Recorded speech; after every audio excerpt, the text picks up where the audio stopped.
Well, it being 6:31-ish. 5:31. So it's that? 5:30. 5:31. It's Motion 5:30 somewhere. Jeez. Jeez, it has already been a long day.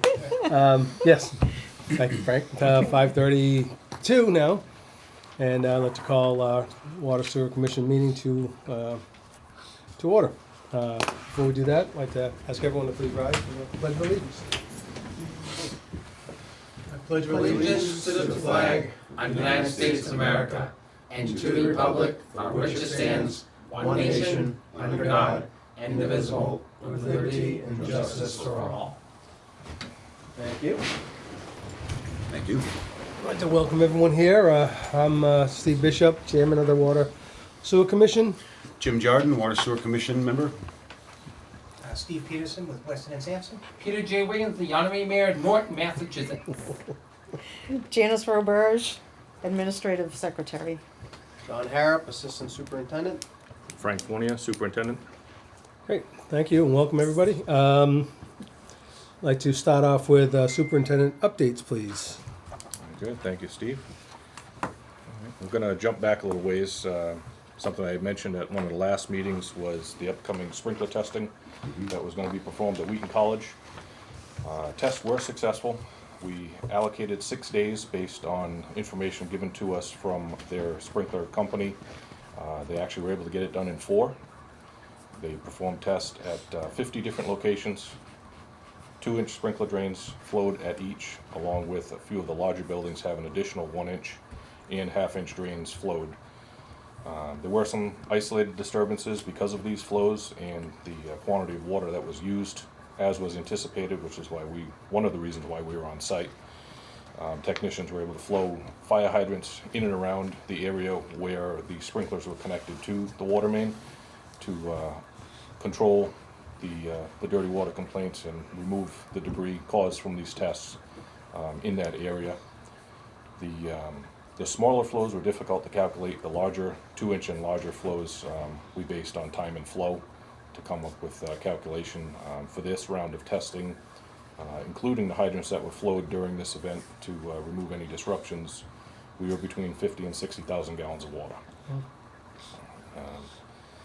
The campus obviously has many challenges based on the age of the infrastructure there. They have some of the oldest pipes remaining in town where I couldn't put an age on them, but similar pipes that we've seen during excavations there were mimicking what we've seen that we removed on Pine Street in the center of town, which is back to 1911, 1912. There's AC pipe, there's cast iron, there's ductile. Just about everything you can think of is in the ground there. Anything that was abandoned was left in place. We run into that with the sewer project, unfortunately. There's a reason I mention that, as we had another incident happen shortly after the testing there. So again, we appreciate that we were notified this time of the events and we were able to take part in their festivities, so to say. Typically we wouldn't have allowed it this time of year. It's peak season. We don't typically have the water to more or less waste for these type of events. So scheduling will be a big part of the coordination efforts that we have to have in the future. They're required tests. We can't tell them not to do them, but we obviously have to make sure we have the availability to perform the tests, at certain times of the year. What's the frequency requirement? Is it annually? They are twice a year. Twice a year. Based on their facility. There are other buildings in town that test quarterly. Okay. I believe it's based on the building structure, the size of the fire apparatus that's in there and specific insurances that they carry. Okay. Could we coordinate this with our spring and fall flushing, maybe? That would be the goal, obviously, to get it outside of our peak demand months, which we typically don't want anything going on unless it's absolutely necessary. It just so happened this one fell in line with, in between 2 rounds of samples, other things that were going on, and thankfully we had enough water because of the rain. So it just kind of fell in line. It definitely would have been something, if situations were different, we would have been forced to tell them they had no choice but to put it off. Yeah. We want to work with these companies. We want to work with the businesses. These are requirements that have been in the rules and regulations for years, which we've been very lenient on. And we find, as I think I mentioned prior, a lot of these flow tests that we are now being aware of and being involved with almost mimic our dirty water complaints that we've seen from Yeah. years past.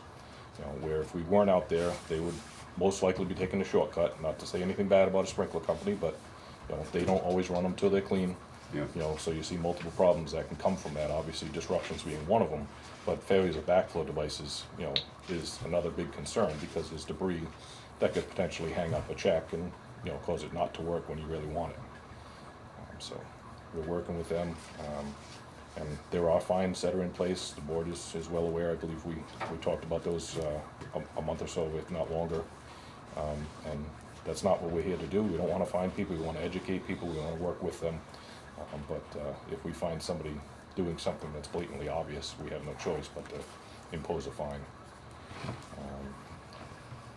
We had a couple service leaks. Woodward Street was the first one, rather large service leak to what used to be the New Testament Church, I believe, on the Okay, corner of yep. Woodward and New Taunton Ave. I believe it's called something What else. is that now? I believe it's Grace Grace Church Church. now. Oh, it's still a church? Mhm. Yeah. It's not the first failure of one of two services that they have there. Our infrastructure and our valves work good. Their private property portion of it seems to be piecemealed together, whether it was from additions that were done or previous repairs.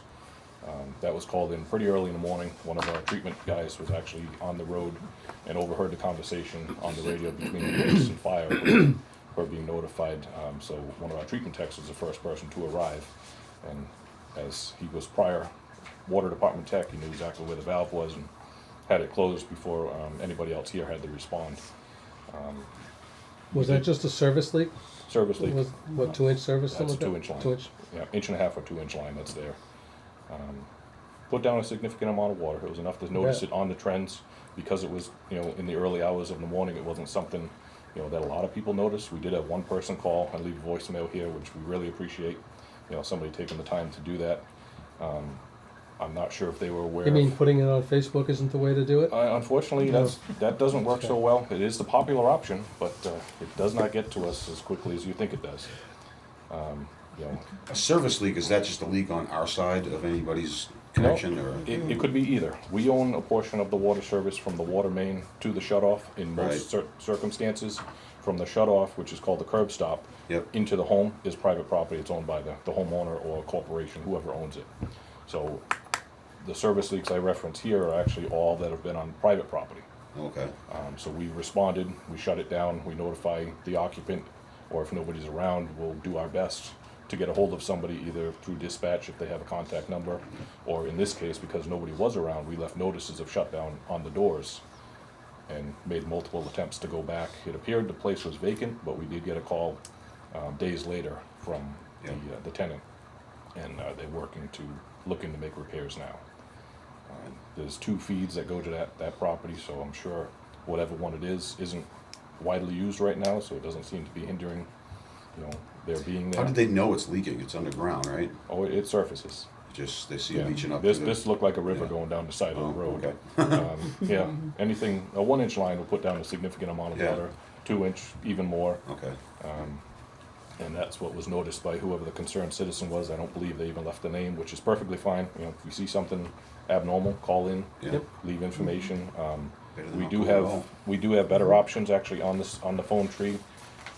Once Norton Communications was dissolved and everything went to the Simrec Center in Foxborough, our phone tree was updated, and we actually have an option that you can press a button once you go through the voicemail, Yep. and it'll link you to the Simrec dispatch. And that's how our Okay. guys, or guys and gals, are dispatched to Yeah. calls for emergency purposes. That definitely would have been one that would have fit the criteria. Again, I think our treatment technician would have responded quicker because he would have heard it over the radio, but either way, Right. multiple notifications are the way to go for something like that to expedite the shutdown. Calls sometimes come into my office or John's office, and they're only checked once somebody arrives. You know, not everybody Right. has a passcode to each individual's office for the voicemail. So if calls need to come in for something that's important, they really should go to the main office line, which is 508-285-0280. You may receive the answering machine even during the day. We have one secretary. Yep. A lot of times the phone is very busy, and there'll be calls multiple times from the same person, we can see it, but if we're helping other customers, it's gonna go to voicemail and we'll get back to you. It's just the nature of how we do business. A lot of times everybody calls at the same time, first thing in the morning, 8:30, we get a slew of calls that come in. You know, it's not that we're not here, it's unfortunately we're on the other line. Yeah. Another leak that we responded to was a service leak homeowner side on Cherry Tree, which is off of North Washington. Small leak, homeowner noticed it had been bubbling up in the yard for a while and thought it was out of the ordinary. That also on the homeowner side? Homeowner side. That one was smaller, so it was not indicated on the trends being further away from the tanks. And third was actually in the Grove area down on North Highland. That was a leak that was underneath a home that this gentleman had just purchased. Was unable to access the property until they signed papers. Once they started cleaning out the home and the crawl space, they found a leak under the crawl space that was rather significant. So that was handled, turned off. And this is all unmetered too? Unmetered So water, It's all unaccounted for? Okay. So a lot of those, that does affect our number that I know I've talked about before, the unaccounted for water that we Yep. report to DEP. Yep. Some of these you have no way of knowing how long they've been running for. If the ground remained as dry as it was when we were in the drought, the ground's gonna absorb all that water. When we get the heavy rains and the soil softens, a lot of times it'll come up, and that's, you know, just the way it works. Yep. And then we'll go to the larger pipe malfunction. Wednesday night around 8 p.m., I received a call directly on my personal cell from the Simrac dispatch that Wheaton Public Safety was reporting a pipe failure on campus and required an immediate emergency response. I made some phone calls on the way in to the water treatment tech that was on call and the water technician on call. All three of us actually met at the same time, same location, just kind of worked out that way. We had to turn off a good quarter portion of the campus at first based on the spread out of the gates that they have there.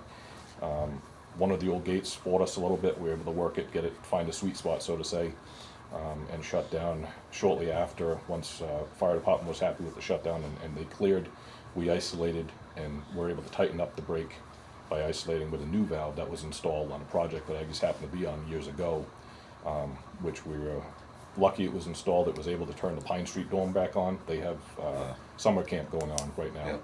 so they only had to relocate children in one dorm instead of the two. You know, it worked out pretty good for them.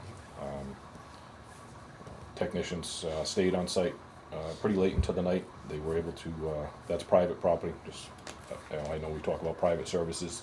All of Wheaton campus is private infrastructure. Yeah, sure. So they have their own crew. Typically they use Walsh Construction, and that's who they were able to get a hold of. They weren't able to respond till the next morning, and within one or two scoops, they were quickly delayed by finding stuff that was surprisingly shallow, some old abandoned pipe that was in the area of the sprinkler line. Water pipe? Assumed so, water pipe or drain pipe, whatever.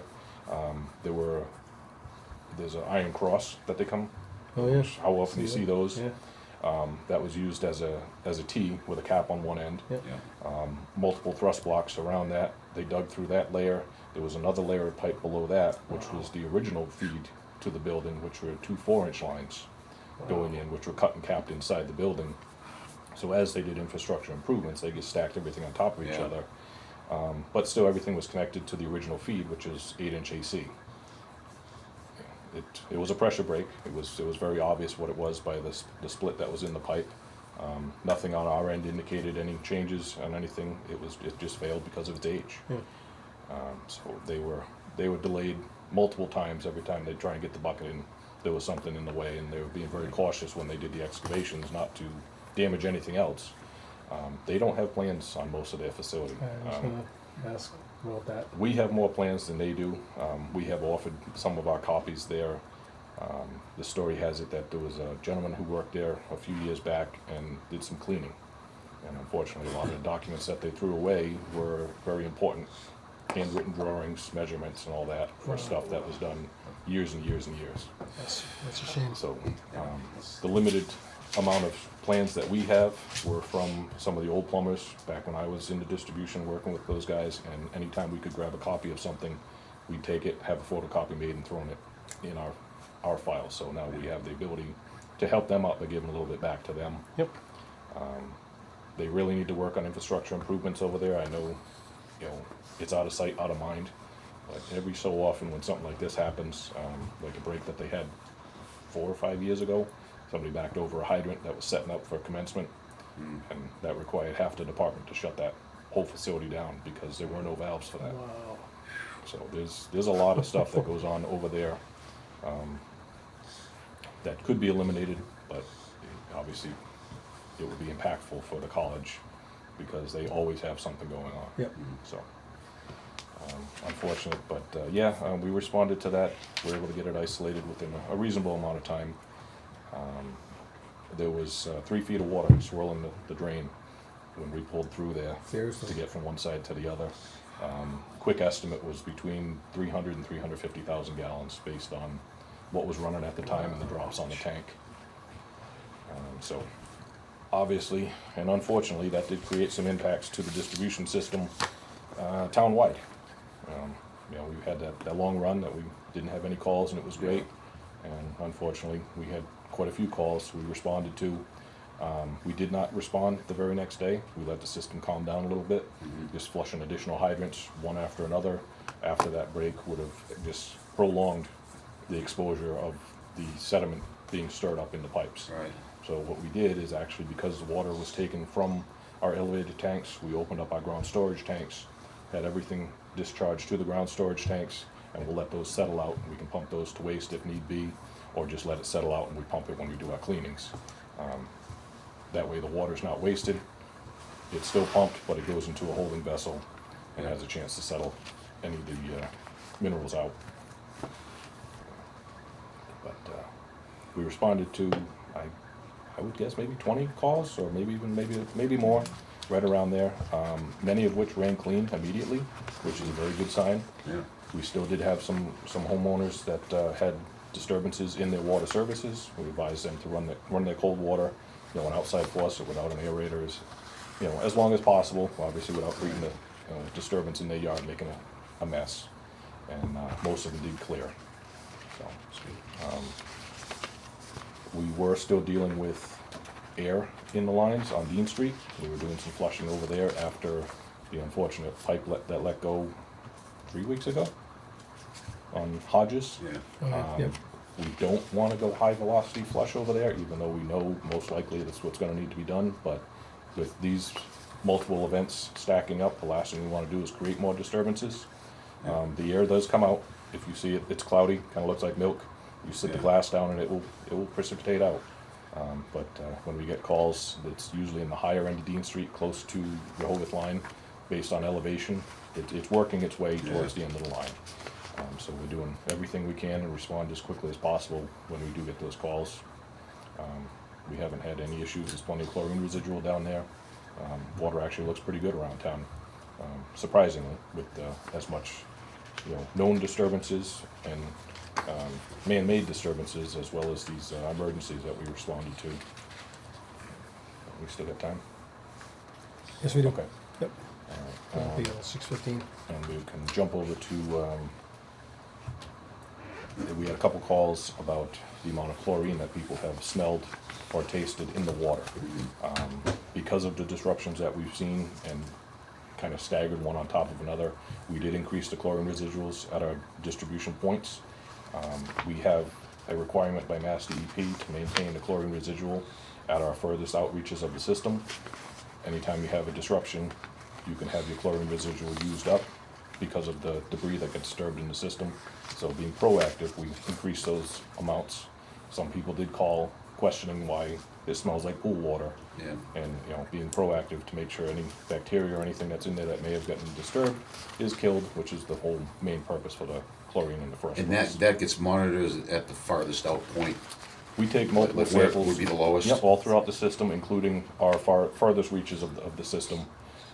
So if you bring the furthest reaches of the system up to that, then obviously further into the system, the levels is going to be higher. much higher, exactly. Yep. Well, and even the amount of chlorine we put in is still a third of what we can if we need to. Right. So it's Right. Yeah, you can put in 4 parts at your distribution source, typically we're putting in a part to a part and a half. Oh, okay. You guys take residuals at your sample points, right? Yes, we do. How are those residuals looking? They've actually been holding very good. Yeah. We've seen on this end of town, which is typically the furthest away, we're about 40 to 50, or 0.40 to 0.50. Wow. In our injection points, we're at 150. When we leave the treatment facility or the wells, usually the first tap we're seeing like a 120 or a 130. So, kind of where you want to be, especially this time of year, even without anything going on, because the heat, in this system and in the water, obviously we use up that chlorine as well.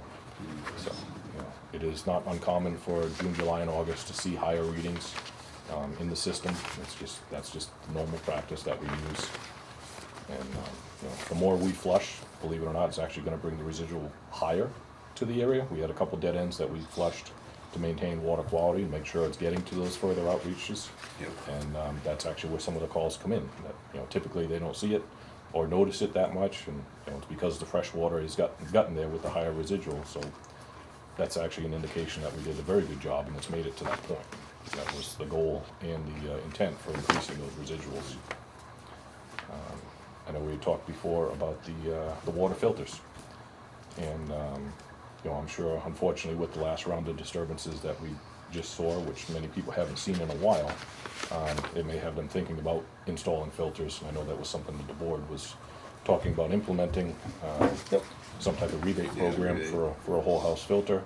Yep, we're working on that. Yeah, I am definitely no expert on filters. I won't claim to be. There are some filters, regular sediment filters, that will remove larger particles, but they may not remove some of the color that you see. So people, you'll want to do some homework on what they are looking to remedy. If it's a chlorine issue, because you're close to a source, you might be able to get away with putting in a GAC filter, which is granular activated carbon. That usually minimizes taste and odor, which you would want to use for an issue if you're having an issue with chlorine, because you're close to a source or on a dead end that is frequently turned over. Whereas a regular micron filter with just a wool woven filter isn't going to remove that. Go 5 micron. Yeah, it'll remove particles, but it's not going to change, Right. taste and odor. So, homeowners with specific issues would want to reference what filter might work best in their situation. Definitely something, like I say, I'm not an expert on it. I know that if we've had a disturbance even here, you can run the sink, you can put it in the glass, you're going to have a little bit of color, but you go to the refrigerator there, you pull the water from the door, it goes through a GAC filter and the water's clear. Right. That's proof enough for me that that works under certain situations. Have to be careful about our lead and copper sampling, affected by that as well. As John mentioned, lead and copper samples that we take, we have specific criteria that DEP looks at for what sample sites we take those bottles at, and the homeowner actually takes them. Right. They're called the first raw sample, and they don't want anybody running water 6 hours prior to the sample being taken. Right, yeah, you talked about that, so Yep. first thing in the morning, Yep. or whatever. Because it gives you a true sample of Yeah. the device, because what you're doing is just testing the device. I mean, it's not really, Right, you're sampling the home, not Yeah. anything to do with our system. It's- Right, right. It's the faucets, and the plumbing inside the home. same thing with the schools, Yep. same thing. But we had to void at least a few samples this last round because of people having whole house filters on. And DEP doesn't want samples taken from whole house filters. Not totally sure why, but we need to be careful with the filtering rebate program with that, because we have a very finite I was amount just thinking of about that, if everyone in sampling. town jumps on that, then Bill it it, so. would make it awfully difficult to get the samples. something that Well, needs what's to be good talked about. is that not everybody in town has the issue. No. And we know that there's problems out there, and we have never said that we've never had problems, but I think this is a good, we talked about, this is a good solution to help people directly, as a, where it's affecting everything that comes into their house. We can nip it at the bud, and so they'll get cleaner water so they can live a more normal life, as it were, I think it's a good idea, so we're working on No, that. I and- agree. And hopefully we'll get that up and running soon. Right. Yeah, I know it's definitely something that we talked about, and we're moving forward, like you said. There are certain instances where somebody may, instead of having a whole house filter, they may want to do a point of use filter. If their biggest concern is white laundry, and there's a way to plumb it in before the Yeah. washer, and they're not worried about anything else, that's something, that they could look at. And I know I've seen a few under sink units where they're concerned, they want to have the drinking water, instead of using the refrigerator, having a small filter under there. Not sure what the cost differences are, how difficult they are to install. Well, the reverse osmosis are gonna run you some money. They're a few $100 up to thousands. Depends what you wanna do and how, but I mean, a whole house filter, at least, it's a cheap, viable option that works for people. I talked to a guy over the weekend, I reached out to him on Facebook, and he was very happy with the whole house filter he's got, which he got from Home Depot. It was, 3/4 inch line, it was $38 or something like that, and $12 for a couple filters. And he says Surprised it's they're worth. so expensive, I would have thought. Not knowing anything about it, they would be a lot more than that. You can get 5-micron filters, cartridges, and you can get 1-micron filters cartridges as well. Which, if you've got a lot of sediment, 1 inch, the one is probably not Right. the greatest thing in the world to What do you have. suppose those do for the pressure for people? You'll notice The water once pressure. they clog, you'll notice Yeah. a difference. But initially, when they're clean, it doesn't affect When it they're so clean, much. you wouldn't notice any problem, Yeah. and each individual would want to track the amount of time that they get out of a filter, because Right. each home's going to be different, because Sure. everybody uses a different amount of water, and everybody has a different amount of sediment that they're pulling through, whether it be the main that they're tied into, or the age of the water service, or the internal home, Right. structure as far as plumbing goes. A lot of the situations that we respond to, the water in the street is actually clean. And we, go up, we speak to the homeowner, explain to them, and we can physically see it run dirty Right, from their yeah. faucet. And unfortunately, that's debris that's settled out in their water service. Or if they call and they say, I turned on my tub's dirty, well, you're not taking a cold bath. Most likely you got the hot cranked on, it's Yeah. being stirred up because it's in the hot water tank. And, we've educated people on how to flush their systems out.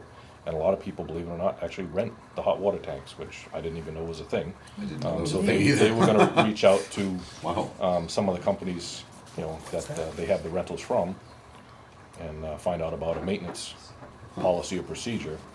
We typically recommend twice a year at a minimum, when we out doing the flushing program, wait till we go by, and then flush your service line, your cold and your hot. Right. And if there's anything that you pulled in while we were going by doing our cleaning, it'll be removed. And it's been pretty successful. We've had good ideas that have been passed along for other options as far as running every cold water faucet in the house, get a kit on every one, crank it on, get as much velocity going through, and we've seen, oh yeah, there was some dirt that come flying out, and then it was fine. Each home is different. Yep. You may have a brand new home, it may be connected to an old water service. It's out of sight, out of mind, but that little piece of pipe could be a problem. So there's multiple different scenarios. I'm not saying that it's, we're not completely, at fault. We're saying we've done some infrastructure improvements, we will continue to do it. But if we come out and investigate and flow the hydrant in the street and realize it's not on our end, the homeowner needs to do a little work on their end, so that we'll help them out as best as we can. If we have to put a spacer in, we've done that before, and we can just talk to them and, give them some ideas. Yeah.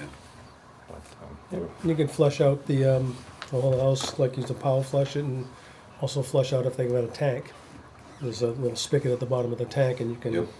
teach them how to flush that out, so they can do that periodically too, so. And the benefits to flushing a tank, usually you see it on your electric bill, if you have an electric tank or if you have a propane, Right. because the sediment builds up in the bottom and you start losing the bottom element, it'll be covered with sediment. Right, Now that's right. not gonna heat the water as efficiently, so you're gonna run longer by the time as you drain your tank down. So there's multiple benefits to it. If a tank hasn't been done and nobody remembers it ever being done, I would recommend not doing it, because you could actually expose leaks. Once that sediment gets All right. removed, they could be sealing off some pinhole leaks. So If you're at that point, you're probably getting close to needing a new water heater anyway. right, but, Okay. no, exactly. Get a little bit more time, I can go on to sewer, or what are we at for agenda? Yep, they're on 6:15, I believe. Yep, all right. Yep. All right, I'm gonna jump over to sewer. I'll leave this out for Okay. to vote on. Just a few items on the sewer. A while back, I'm not sure if James was with us, so we'll bring him up to speed. We talked about installing a generator at our Woodward pumping station to replace the motor that's in place now. It's an antiquated system, but it does work, knock on wood, flawlessly. Many stations still use it. The downfall is when the power goes out, you rely on a motor and a belt system to drive one sewer pump. The station normally runs on 2 pumps and they alternate. Okay. So the other problem is the motor runs, it doesn't generate electricity, it doesn't generate anything for heat. So you run into telemetry issues when it starts getting very cold in there. Certain electronics don't like to work under a certain temperature, so now you lose some of your telemetry that you would see typically if you responded to the station. So We also have overheating issues. Yep. If it's too warm outside. yeah, if it's, Motor in the building. Yeah. it's an air-cooled motor, it's a Wisconsin engine, they are bulletproof, they're great little things, but time to upgrade, so we talked about this prior. Went out, had a few quotes obtained for a generator, completely installed, soup to nuts, and one of the quotes that we had, the best number was $46,000. So I said, great, we'll jump on that. As part of the procurement, we needed 3 quotes. So looking at the $46,000 quote, it was actually outdated. So I had called, asked for a new quote with a current date that'll match my other 2. All 3 quotes came back, and with COVID delays and all that, now they're all over 50,000. Well over, of course, for most part. So that puts us into a whole different process for quotes. And availability, I'm sure, is a critical Availability amount, is yeah. longer and longer now as Sure. well. But being over 50,000, we have to do the request for bid, and they have to come in as sealed bids. Yep.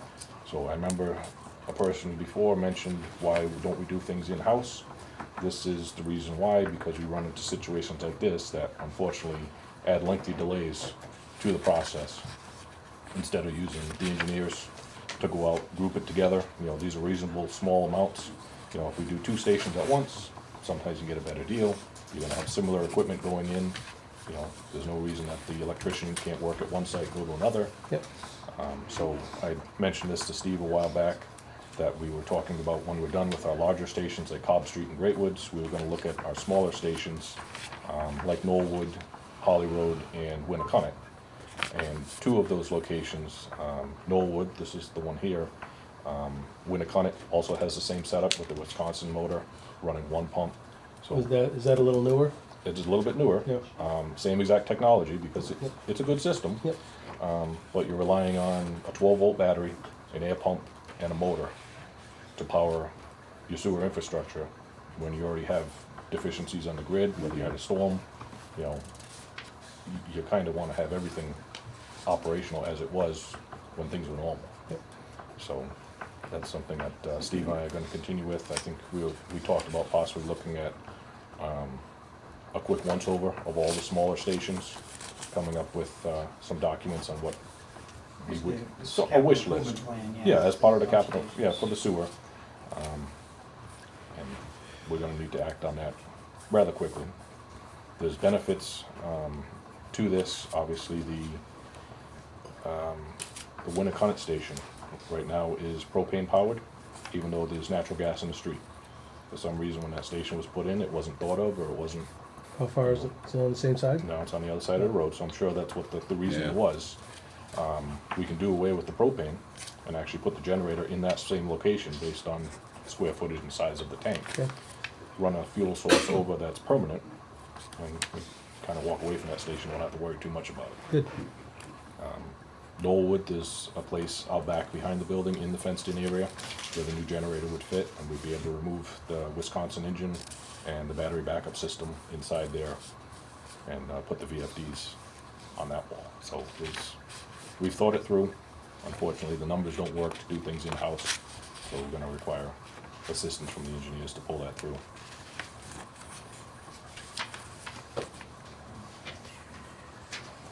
What else do I got here? How many more pages I got? Alright, and last thing on sewer, this should be pretty quick. Was approached by a property owner on Elm Street. Gentleman owns 3 apartment buildings, and the septic is actually failing there. I believe, if I remember correctly, he had issues years back, did some temporary repairs. It's time to be done again.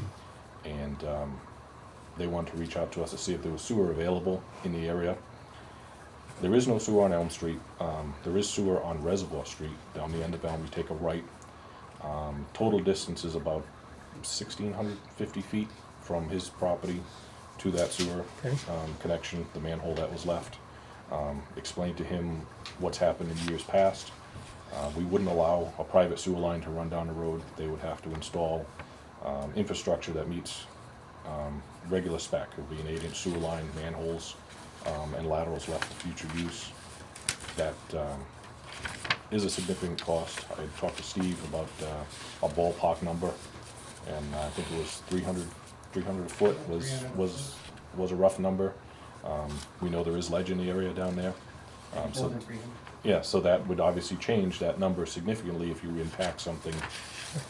So I explained to them, they would need an engineered set of plans to show, obviously, that they have the pitch available to make everything work, from connecting A to B, you know, where the laterals would be, and then they could approach the board. Based on the infrastructure improvements that have been done in the past for water, I know there's been some fees that have been altered, whether it be connection fees to the property, or the cost per gallon has been changed, and I believe that's in the rules and regulations. So if they move forward, that'll be something that'll be presented to you guys in the near future. I don't know which way they're gonna swing. I know they have some heavy impacts that they have to deal with based on the confinements they have on their property. There's some high power lines that would need to be removed, and poles in order to get the excavation equipment in. Oh, wow. So not only with the Is residents. this one that's right just past the super site there, whatever it's called? Yes, on the opposite side of Okay. the road, yep. So there'd be some difficulties, obviously, they most likely have to relocate their residents with no power and no sewer, depending on what the turnaround time on that would be. So I know they were looking for a permanent solution to the property. Obviously, sewer would be, you know, a great option for them, but I just don't know if the cost is gonna weigh out the benefits for them on that. And not to add more things, but I know that's a problem area with that water main, and I know that's on our agenda, Yes, and that might be a time to kind of delve into looking into that and talking about that. right. Upgrading the water, Yeah, all definitely. do everything at once. If something was gonna work in this lower end here, we would definitely wanna look at improving our water infrastructure, even if it's just to that portion. Yeah, Same thing, services, main, that way when the road is completed, there's no reason to go back. right. Right. So, once I hear more, I'll let you guys know Okay, about good. that. Okay. Let you know its potential, it is Oh. in the works. Thank you. Anything I missed, Johnny?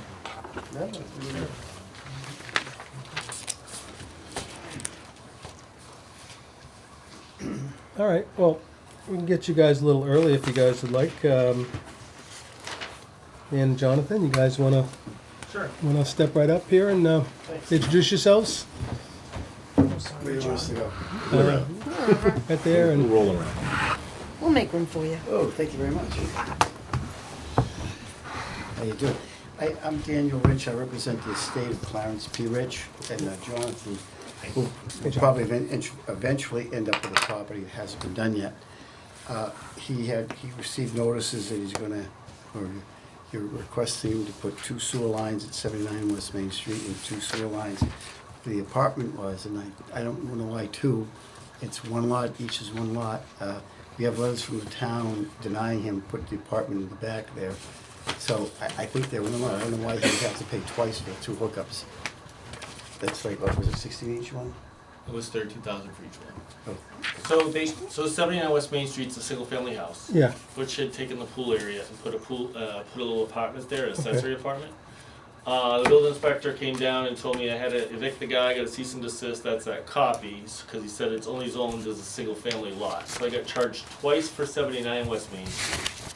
And then for 77 West Main Street, I got twice, because there's 2 apartments above, but there's only 1 water service. Each apartment are both studios, and I also got a letter from the building inspector telling me that they were out of compliance with the current law because they lacked separate egresses. I needed 2 egresses for each unit, and I only had 1, so he told me I had a cease and desist use. So right now that building is only being used as an accessory garage. I had to evict all the people out of there too. So I'm being charged twice for 79 West Main Street and twice for 77 West Main Street. because the assessors shows them as two-family Mhm. homes, is why the assessment Okay, all right. is set that way. That's the way we This do is- the Right, assessments. We right. go through the assessors, they came back and, So this is, I know, sorry, you need your spectacles Yeah, on. I do. So this is the betterment based on the assessment schedule. Yeah, So 77 West Main is this first property here, okay, listed on the assessor's map as two-family. okay, Comes over here, shows two assessments. okay, 79, again here, listed as multiple houses, was assessed 2. And those are the costs there that Jonathan was just mentioning there, the Okay. 32. If you look from the assessor's page, this is a picture of the home, Okay. description, multiple use.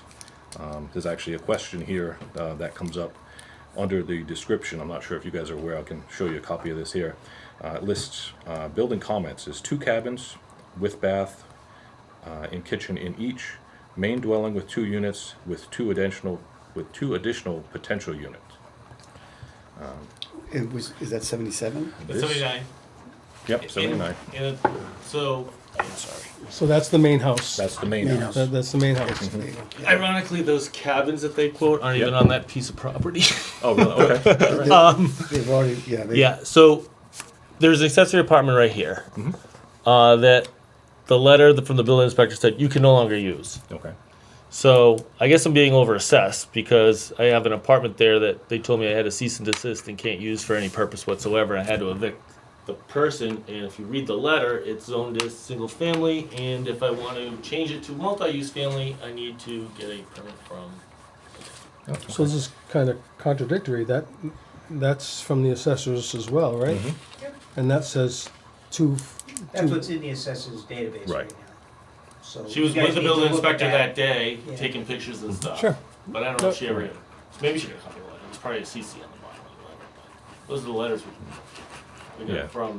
Because building our fees are commissioner. generated from that list, the that you- assessor's from the database. assessor's database, so that's how Right. the Yeah. numbers you got from us, Right. from, You know, and they have the option to file for an abatement or to provide additional information, which is, I guess, is what they're doing here. So they have letters, if, Right. and I think you would need to go back to the assessors and say, all right, is this a one-family? Is this a single-family home, or is it? That's what it seems like to me, the assessors would have to If the assessors reassess say, it yeah, as such. it is only a single-family No. home. so they would have to go out and inspect it, I'm Seems like assuming. Yeah. they may have already done.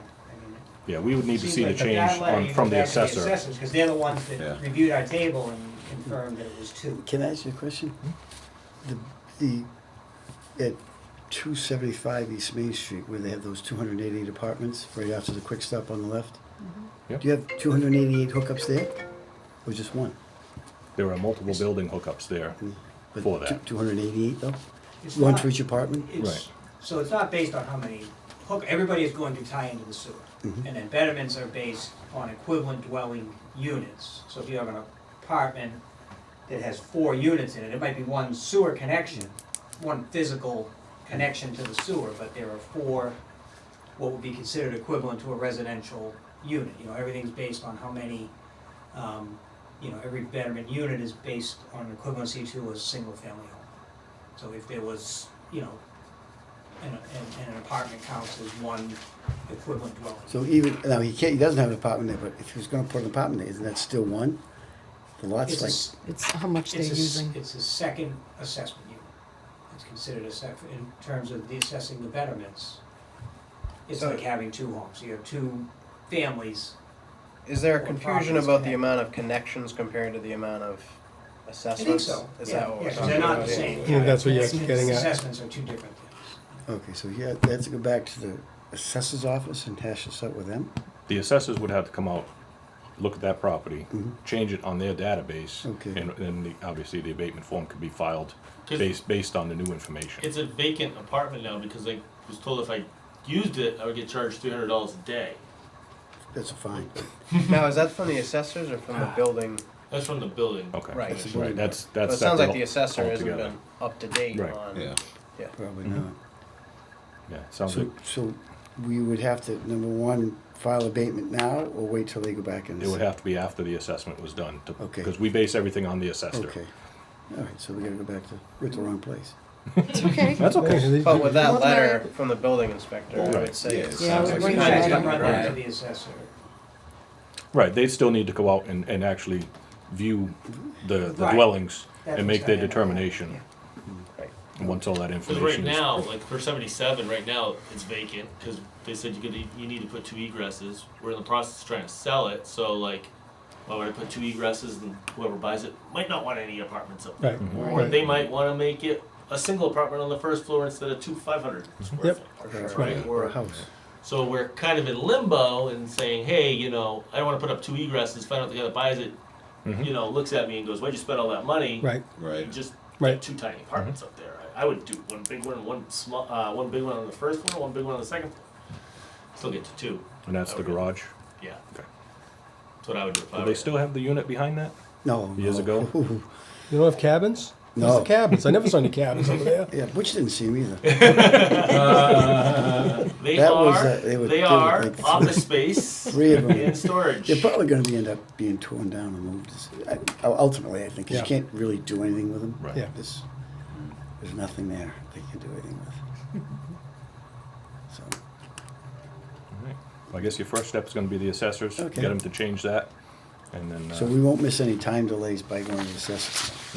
And we'll, I would think these letters in hand, it should be kind of a no-brainer at the assessor's office. right, it seems like it'd be Yeah. very simple for them. So the process now is they have the bill, and they had X amount of days before, so it won't end up going to taxes until the January bill is the first bill that would appear. Right. Like if you don't pay the betterment, then it just automatically goes onto your tax bill as of the 3rd and 4th tax bills.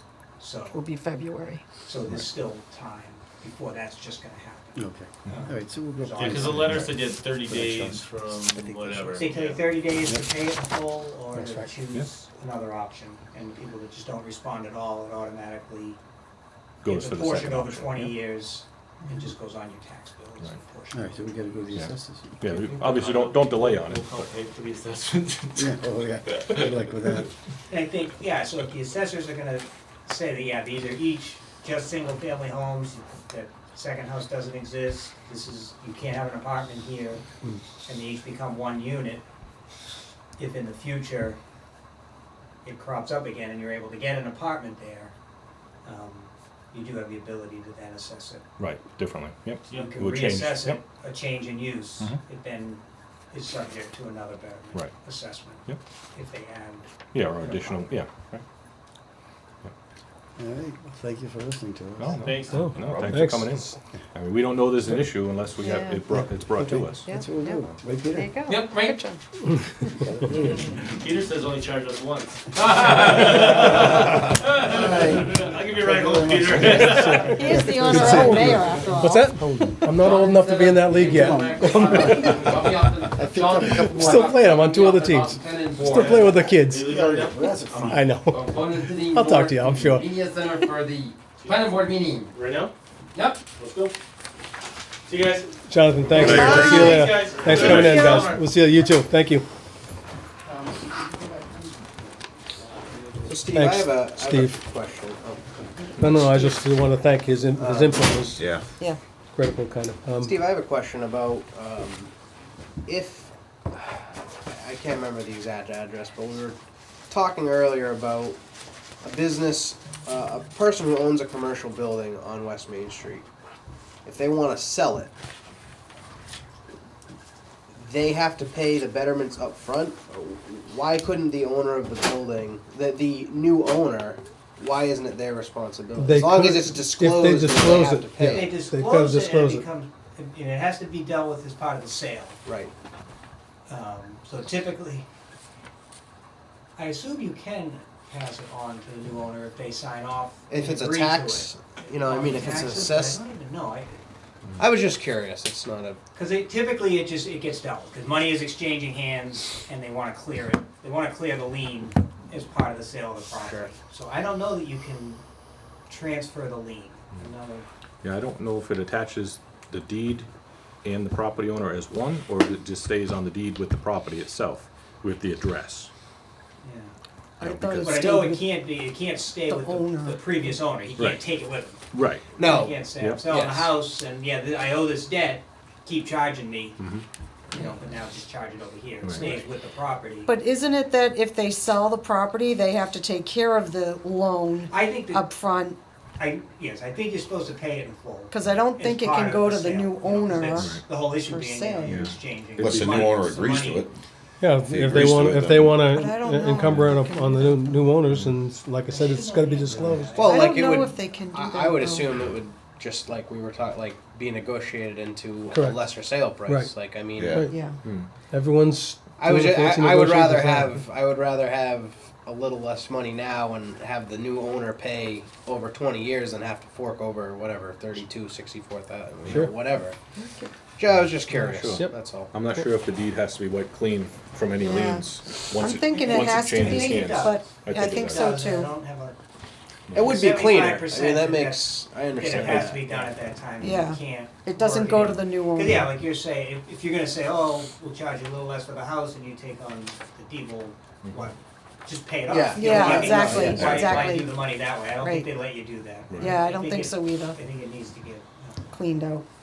cleaned up by the seller. I'm pretty sure that's how it works. I mean, similar to, you know, anything that we have that goes to lien. Yep. Once the property sells, at closing, everything is handled and cleaned up. Exactly. So it doesn't, you know, nobody loses out, it doesn't Right. go on to the new owner without them being aware of it, so that's my assumption. Yeah. All right, Uh, Steve, Is Tara still there? Tara, you on? I am. Hello. Steve she's wants so you to go quiet. first, because he's a very polite I man. am handing out paperwork on Tara's behalf. Oh. Yeah, Fancy, thank you. fancy paperwork, Tara. Thanks, Tara. Awesome. And color and Weston and everything. Sampson on the top and everything. Look at that. Wow, so official. I can't take full credit. That is typed up by Kevin McKinnon. Thank you, Kevin. I printed it. There you go. Yeah, That's the he heavy printed lift it. work. I printed and delivered it. I just reviewed it and said, go for it. Send it out. So what you have in front of you is Wells 4 and Well 1. We basically, in discussions with Frank over the last several months, we've been attempting to get federal funding. So we wanted to just kind of outline exactly what our proposed scope would be for Well 4. Basically, it's going to be exactly the same as the replacement setup that we had for Wells 5 and 6. We provided you with a technical memo for that one. Wanted to provide you a technical memo for this one as well, so that you can kind of just get an idea of the funding requirements. It sounds like we're closer and closer each week to week that we, hopefully Norton does get the funding from the county. So that's going to be good. We just need to kind of make sure we've got everything in here that you want to see for Well 4. So before we finalize an agreement, we just want to give you that memo so you could take a look at it, let us know if you have any comments or feedback, and then we can finalize our contract and get it to you for the next meeting for signature. We've also included, because Frank started to talk a little bit about Wells 1, 2, and 3, and some ideas about, potential future property ownership. So what we talked about at the last meeting with the test well drilling over at Well 1, we want to put that, a little bit of brief outline for you there, and give you a rough cost estimate for that, so that we could kind of start the same process with Well 1 if you wanted to get going on that this year, and start the, just kind of check out the water quality, do a little bit more test well drilling over at Well, but also more water quality review, based on the fact that right now the yields, a couple hundred gallons a minute. The goal would be certainly great. We could stick around that flow rate or more, but the goal would be to get better water quality, so that possibly you could get away with maybe not having any treatment over there. So we want to put that in writing, and then the last little kind of on the last page at the very bottom, just a suggestion kind of to do kind of more of a comprehensive source assessment. Really take a look at all the properties you own, the properties that you're planning to own, things that you might want to own, areas that might be viable sources, and just kind of going through. I know Well 2 has been abandoned. The thought was maybe that, if you wanted to go through a new source approval Well 2. process, maybe that might be another option for you, get that back up and running. That's a little bit longer of a process than obviously a replacement well, but just kind of want to get some stuff on paper, thinking about, planning over the next couple months, and give you a chance to review it on your own, and reach out to us if you have any questions. I actually got a question, Tara. Go for it. I see the favorable area would be 250 feet from the existing well.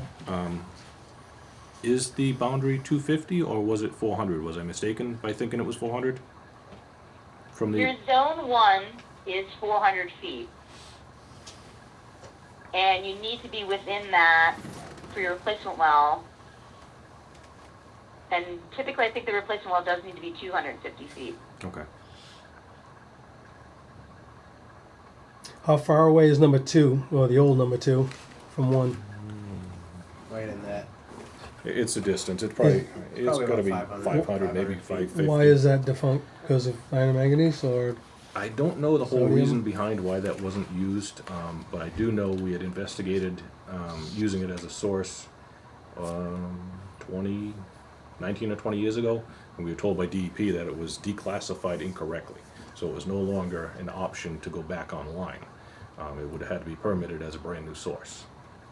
So our thought was, we know from years past, Eric and I had actually hooked a pump to it, you know, while we were thinking that we could use it as a source, and we had a decent yield come from it. I believe we were around 350, 150 more from what we had from Yeah. well 1. We weren't interested in checking water quality at the time. We were looking for yield. So if we moved in that general direction, you know, obviously we couldn't go right next to it. The distance doesn't work, but there's the possibility that we may see higher yields moving further away from our existing point. You know, again, water quality would be the biggest concern, but if we were to find a site with higher yield, then the cost for adding a treatment facility there would make more sense than trying to do something now at 200 gallons a minute. right. And knowing that we're slightly declining there. It's held pretty steady, but with, you know, water quality the way it is, and with a restrictive screen, because there is no treatment available there, you know, you kind of lost, you know, your cone of influence gets very wide, Yep. and you're limited from what you have there. So investigations are something that Tara and I had talked about, looking to see if there is any more yield in that area. It's in a less stressed aquifer. It's different from the Canoe River aquifer. It's in the Taunton River Basin. Yep. So actually, many years ago, well, I should say 2, it seems like many, Boston DEP come down and actually asked us if we could use wells 1 and 3 more and decline the withdrawal that we have from 4, 5, and 6. There was some disconnect between the Lakeville office and Boston office that we had already broke ground on our water treatment facility. So we educated them, and they left here and didn't have anything else to really say. But obviously, if we can use a less stressed aquifer, it's a benefit for everybody.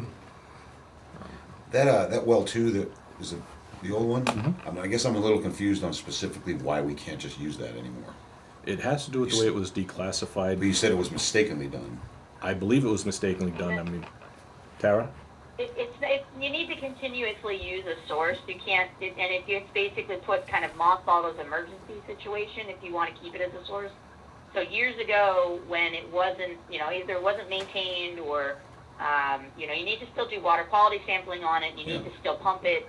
Even if you're pumping to waste, you still need to utilize that source to keep it as a considered, even if it's a, you know, inactive source. You just want to make sure that it's going to not be abandoned. And unfortunately, I don't, you know, several decades ago, and that's where, you know, Frank was saying it was a while back, it was definitely abandoned, whether or not it was just too expensive or just not, you know, cost effective to run as an actual, you know, pumping into the system, or just the facility itself was, you know, not stable enough to keep active. It was considered and deemed an abandoned source. So it's not even like an inactive source, it's an abandoned source. So you would have to go through the whole process of doing a pumping test analysis, water quality, permitting it, putting it back on. Right now, you're not even registered to use it for any kind of withdrawal point. So it's not part of your water management registration or permit. Has that ever been done before? Unfortunately.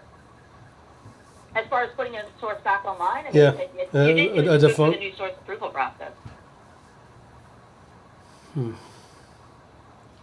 So it'll be a little bit more involved than what we're doing for replacement wells, but the other option is if we do this desktop study and you're not limited to, if you have enough land out there and you're not limited to that specific spot, you know, if you're going through the full new source approval process, why not just take a look at town-wide and say, all right, well, we could do it here. We could dig some install some test wells, just check on anticipated yield and water quality, but for short money, you could do that in a few locations throughout town on different properties and talk about possibly connecting something else, and it might be a little bit more viable for a new source. So that's kind of why we wanted to start out with a desktop study, kind of go through and look at properties you own, GIS mapping and hydrogeologic, references and site prioritize it, and then, from that point you can make some better assumptions on where you want to spend your money on the next phase. Okay. Okay. But yeah, you definitely can't use that source. Okay. So do not put a pump in there. Just kind of strange thinking about it. It's just a paperwork thing. Yeah. I mean, I know it's it's- not, I know it's it's- not part of your withdrawal right now, right? So you've got 1, 3, 4, 5, and 6 are the only ones that the state's approved as the number one potable water drinking source.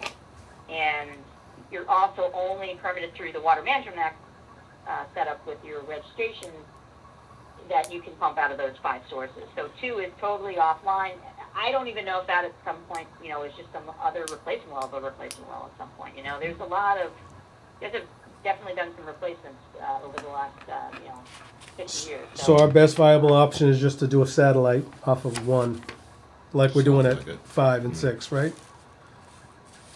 I think that's what we want to do is the first step. Just let's check out the water quality. Let's check out the yield. That's the first step for any site anyway. And you have Right. an existing permitted source. The replacement well process is pretty standard. We're doing exactly what we're doing for 5, 6. You're right. So just to kind of see, and then, next step, hey, maybe you do want to get another source. You do have a little bit of room. You're certainly well below your withdrawal points right now. But having another source, maybe that's something you would want to spend money on. But again, if we're talking about treatment and we're talking about low yield, cost effectiveness kind of, Right. negates No, Yeah. the I potential understand use. that. So, a couple 2-inch, test wells just to kind of get you an idea once you kind of pick some areas. And you guys were talking about purchasing land and that becomes a new location, maybe that's where you want to spend your money on, after you kind of get some more data in. So right now it's a lot of assumptions and we want to just kind of narrow down, future options. But priority number 1, well 4, and obviously what we discussed about last week about, potentially getting a little bit better water quality out of 1 by just, replacing that or just doing some test wells just to see what might be an option over there. Now, Okay. Tara or Frank, is it a matter of getting deeper, or is it just location? Yeah, it's a little bit of both. You drill down obviously as far as you can till you hit refusal. It can vary widely. Thankfully, we found a difference over at well 6, and it did improve the water quality. But, the material makeup over at well 1, from what I remember when well 1, I believe it's 1G right now is drilled, was very, very fine sand, so it doesn't actually filter that great. Being that close to the river, it doesn't surprise me that we're seeing apparent color from the iron and manganese. So the further you get away from the river, it gives you a little bit more filtration time, both in depth and distance away from the moving water. There's the potential that you might get out of that cone of influence, where typically you relocate, 50 feet or whatever, 100 feet, you're still in the cone of influence. You may Right. have a breakthrough on one side because it was a little further away, but 3/4 of your well is still in the existing impacted area. So now that we have options to move a little bit further away from the point source, you would anticipate that you're getting outside of that cone of influence, which should have the heavy pockets of iron and manganese, and you may see, improved water quality. It would be great to see it that we don't need a filter or a treatment facility, like well 3. There's beautiful water that comes out of the ground over there, and that one hasn't been relocated very far from the existing points based on constraints that we have there as well. But we do want to do everything possible to come up with more yield at well 1, Yeah. where it's in the less stressed aquifer, and either do some type of filtration or full log approval for installation, so that we have that as an option also, which is something that Tara and I have spoke about. I don't even think it's in any of this paperwork here, about moving forward with the full log proposal to DEP for well 3. It was something that was looked at many years ago. I believe previous superintendent may have started the process, I remember vaguely meeting with somebody on site. I believe it was conservation agent, and I think Derek handled the meeting with a gentleman from DEP at the time and explained the process. We had some very simple maps drawn up, what we needed for pipe. Was going from the existing 8-inch pipe, we were gonna increase to 12-inch, basically make a horseshoe and come back in. Based on distance, time, and flow, you could get up your calculations. And it all worked on paper, but it never went any further. So it's something we really need to push and keep moving on for that. So Is that something you think we could do in-house? Or- it was definitely something we had anticipated on doing in-house. I had appropriated funds to purchase the pipe and fittings and stuff. One of the first things I did when I started here, it obviously was put to a halt real quick because of the paperwork wasn't filed with DEP. Yeah. So they had no knowledge of what was going on. We obviously have the manpower to do it. Even if we had to hire an excavator because of the soil conditions there, the bale as quickly as possible. Sure. I believe we could handle that in-house, but we have to get the DEP approval first for what we have on our plans. So I believe, Tara, you have that set of plans. I believe that was the same thing we had talked about before, right? Yeah, we actually filled out the paperwork 4 years ago. It just never, I don't know. So Bernie, I don't know. It didn't go anywhere. So we have it pretty much done. Figured, you know, when you're ready, and we just open up communication with DEP again and just talk it through, make sure conservation is okay. I know you had Jennifer's approval. And then really just, you know, we figured it's short money, so we'll just charge the general engineering budget for it and be ready whenever you guys are. Yeah, definitely something we want to move forward with. We have the largest part already in place. I don't remember if we talked about this a while ago, but the analyzer is the biggest cost, and we actually already have that in place. That was one of the things that we upgraded first. So, you know, the physical construction part of it and getting the approval should be rather simple. Yeah, it'd be good to get that done. Get it done that way. Right. I mean, like I said, it was 4 years. We knew that's when it started. I had looked at it, I think, 2.5 years ago, and then multiple projects started from that point on. We lost a few of our technicians. They moved to the treatment facility, so we were low on staff for a while. So everything, unfortunately, snowballed and got us to where we are now. We're back to a point now where we should be able to handle it in-house, relatively small project. Again, if we had to hire somebody to run a machine, or even if we rented a machine, we have licensed operators. We just don't have the equipment in-house that size, so we could definitely make it work. Excellent.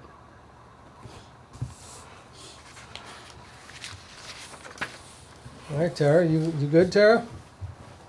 I got one more thing just to give you an update on well 6, and we're going to do the step rate test tomorrow morning, started off tomorrow, and got to, checked in with Derek and made sure that's all good to go. So just want to give you an update on the well replacement project, that they had set up all the prep work for that, and we're ready to go. So keep it posted on that, but that's basically a test to determine what flow rate we want to run the 48-hour test. Okay. That's it. Okay, great. Have we heard back from DEP about 5 yet? I assume no. No, so I think that so I talked to Kevin about that actually, and he was on vacation, and he's got the report in his hands, and he just needs to review it before he sends it over to Michelle, but he said he's going to get that done by the end of this week. Excellent. I want that for a Christmas present. Well, I want to construct it by Christmas, but we'll see. Thanks, Tara. Thank you. Yep, no problem. Have a good night, guys. Thank too. you. Thanks. See ya. Hey, Tara. Mr. Peterson? Sewer, Sewer. West Main Street. We're gonna start that again, right? We're gonna, actually, we're gonna go back to Wheaton and put some more pipe in Wheaton, just because it was so much fun. It was interesting to listen to you, Frank. It was like we were starting the project over again, talking about the issues out there. Technical advisor. They certainly don't know where all their infrastructure is, just so old. It was bad. Yeah. Well, we ran into that. We ran into that right in the middle of the road. We didn't know what was there. So yes, West Main Street, so we got the change order signed and processed. Contractor is now anxious to submit a pay rec and get paid for that. Is he? He is, yeah. So as part of that, we're closing out the project. So we're gonna release his retainage, give him that change order, approve that change order money. And as part, I mentioned it last time, we wanna do what we call a balancing change order, which just brings it's no money, the money's already been paid. Yep. It's just so that when you pay the final bill, the amount paid equals the contract amount. Right. Because all these unit price items, some are up, some are down. It's definitely, the price went up, as we do all along, and the biggest thing was the decision to go full with paving the whole way, when we talked about that. We knew that would be at a cost, and I think it was well worth it based on Good. the condition that we're in. So I was hopeful to have that tonight. The contractor wanted to, but he didn't. I saw the email came through while I was driving over here that he sent over the signed copy, so I'll deal with that at the next meeting. Okay. I'll bring you that, plus his final pay record. If you need, I'm sure Jim's pretty available, that if you need us to sign it earlier, before next meeting, Yeah, or do that. I have no problem doing that. I think it'll be fine. Okay, It's really all right, just, all right. because so the last pay rec, we put in so that you just paid, we put in a SRF reimbursement request. Hopefully that money's gonna come back from SRF soon. For this final one, we won't get the SRF money until they approve all the closeout work, which we're working on Okay. closing out the project. Yep. So if it lags a little bit before we put it in, that's fine.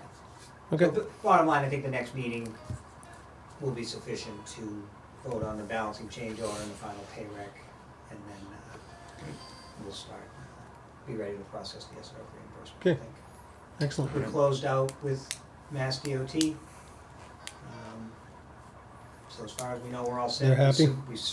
We sent the paperwork in and crickets, so that's No how news it is works. good news. That's Yep. how it works. You'll Sure. hear from them if they don't approve of it, but they, Okay. No news is good news. we did everything they asked. I mean, I don't know what they would come back and, Sure. right down to painting an extra 20 feet. We actually did Having it. the paintings- Didn't we do a little more than they even had? We did. So- We so did a couple that's extra. good. It looks ran out great. A couple extra manholes. I think We everyone- paved the full width, and they Yeah. only required the lane width for some sections.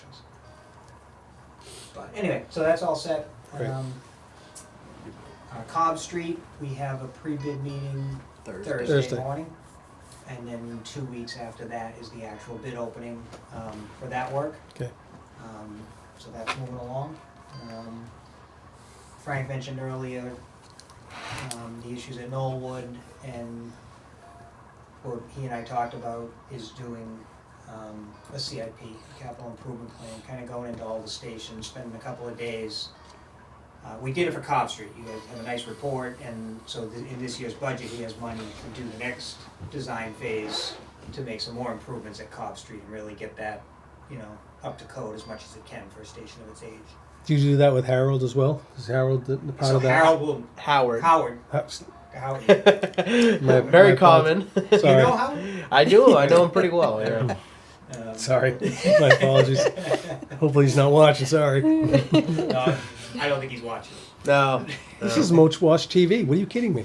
This is, everyone's watching this. I know Howard had mentioned that there some lighting upgrades could be in order at some of the stations. So He we'll had put mentioned that together to me. a scope to do an evaluation of as many of the stations as you want, Frank.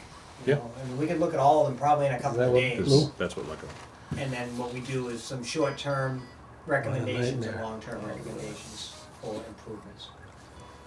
And that'll be a nice list for you to have, especially with these monies coming out, the American That's a Recovery pressure break. monies. Yeah. Big time.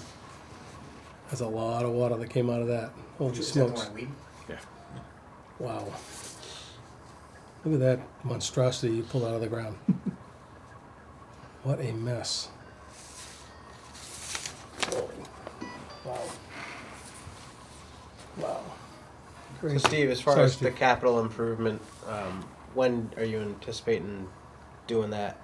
The So I'll bring a assessing. scope Yeah. to the next meeting. Okay. For you guys to consider, and then we can put it together pretty quickly. And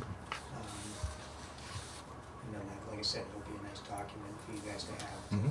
to plan out over the next Right. 5 to 10 years. To have What's projects most on paper is a big thing. important. So yeah, That's awesome. Pictures are great. No, they're not. We don't want to see those. But no, I mean, the pictures came out, it's depicts what happened. Oh, unfortunately. What we got here? You all, I think so, yeah. I mean, we had, obviously, people are gonna be questioning the betterments, you Yep. know. Yep.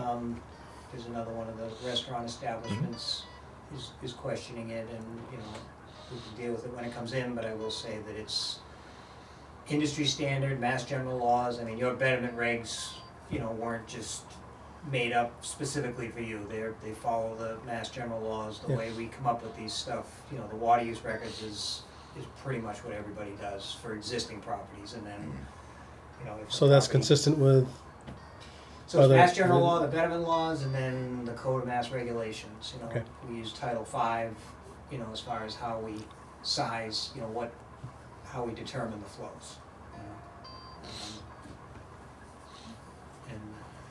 And water use records. Okay. Like I said. So we're on solid ground with how you've assessed them, and we'll deal with each on a case by case.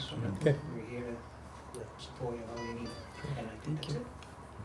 Well, as far as that goes, there's a lady I spoke with today who wants to be on the agenda for next meeting to discuss her general concerns about the betterments and whatnot. She's an elderly woman and Yep. recently had her septic system installed not too long ago, and I mean, I think she just wants to be heard. So, I mean, I Absolutely. kind of told her that, you know, We welcome anyone she who wants wanted to to come. know the legality of it, and like Sure. we were just talking about, and I mean, So it's not about how many units? no, It's a single no, family it's a home, single assessed family one home, unit. and she's on a fixed income, and just, I told her we'd welcome her to talk. absolutely. I think she will probably call in. I believe she said she's not, Okay. can easily get around. All right, I understand that. Okay, well, if you talk to her again, tell her we'd be more than happy to have her Yep, I anytime definitely she will. wants to come on. Yep. Or anybody for that matter. And We do have something at 21 Taunton Ave where they had to reassess the betterment because it was incorrect, apparently. But we were obviously going by the assessment, so that's what we billed upon. The original was going to be 64,000, and we're abating them one assessment. I'm assuming, Yeah, correct? one That's for EDU is coming 16. off. Yep. So they were assessed it for 4, but it's actually 3. That's Yeah. correct. But I think you had mentioned that when we So went over there the was some list. questions, but the There assessors were- have yeah. this for. Okay. I mean, the sheet in the assessors said 4 units. So it is what it is. Yep. Yeah, they can prove it, you know, they have the. And they Is did. this So the they- same they- case as who we had in here earlier? They have to go back to the assessor's office and have them reassess it? And what then? they did They already is did. they came I think up, they did that. they Oh, came they out, did, and this okay. is their That's their- application for the yeah. abatement. Okay. So this is what they're gonna have to do. This is the property itself, and then, this is all the stuff you wanted to back up that, Now, going back and do forth. they use the assessor's database for taxes? Yeah. I would assume so. They do. And this, I mean, They're getting taxed. it's never been based caught. on- Yeah, it's never been caught before this that they're. It We, doesn't- we're watching you. Yeah.